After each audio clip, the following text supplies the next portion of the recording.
kusimaha gudoomiyaha gobolka Shabeelle mudane Farxaan Maxamed Cali ayaa waxa uu socdaal ugu kuurgalayay xaaladda bulshada degmooyinka Qallaafo Mustaxiil iyo Feerfeer isla mar ahaantaana uu soo kormeeriyay mashaariicaha horumarineed ee ka guda socda degmooyinkani ayaa waxa uu ku gaadhay tuulooyinka hoos yimaada degmooyinkani waliba xarumaha degmooyinka socdaalkani oo ay ku helinayeen mas'uuliyiinta degmooyinkani ayaa waxa qayb ka ahaa si xoojinta xiriirka dadweynaha iyo waliba sidii bulshada loogala tashan lahaa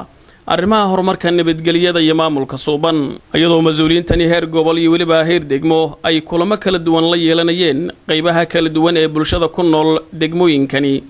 ayaa waxa ay ahmiyadda kulamadani ay ahayd sidii bulshada loogala tashan lahaa horumarada kala duwan ee deegaanka ka hana qaaday isla mar ahaantaana loo xoojin lahaa xiriirka maamulka iyo bulshada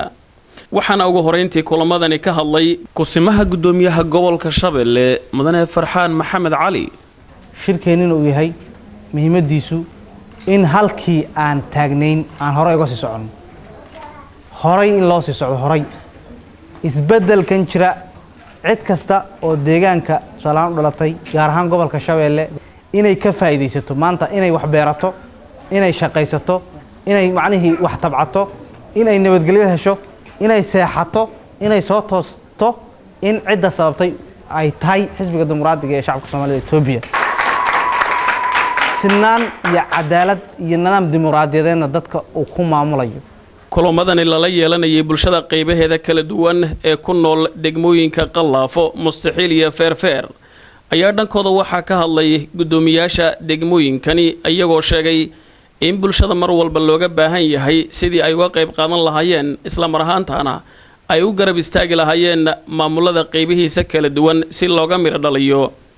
higsiga horumarineed ee xukuumaddu ku tallaabsatay bulshadii ka soo qayb gashay kulamadani ka qabsoomay degmooyinka Qallaafo Mustaxiil iyo Feerfeer ayaa dhinacooda waxa ay sheegeen inay aad u bogaadinayaan kulamadani mas'uuliyiinta heer gobol iyo heer degmo la yeelanayaan isla mar ahaantaana ay diyaar u yihiin sidii ay qayb libaax leh uga qaadan lahaayeen horumarada kala duwan ee deegaanka ka hana qaaday ugu dambeyntii socdaalkan isugu jiray u kuurgelidda xaaladda bulshada iyo waliba kormeeridda mashaariicii sanadani 2007 loogu talagalay degmooyinkani oo ku soo idlaaday jawi wanaagsan ayaa bulshada ku nool magaalada Qallaafo waxa ay mas'uuliyiinta heer gobol iyo waliba heer degmo ay ku sogootiyeen ciyaar dhaqameedka loo yaqaano jaariilaha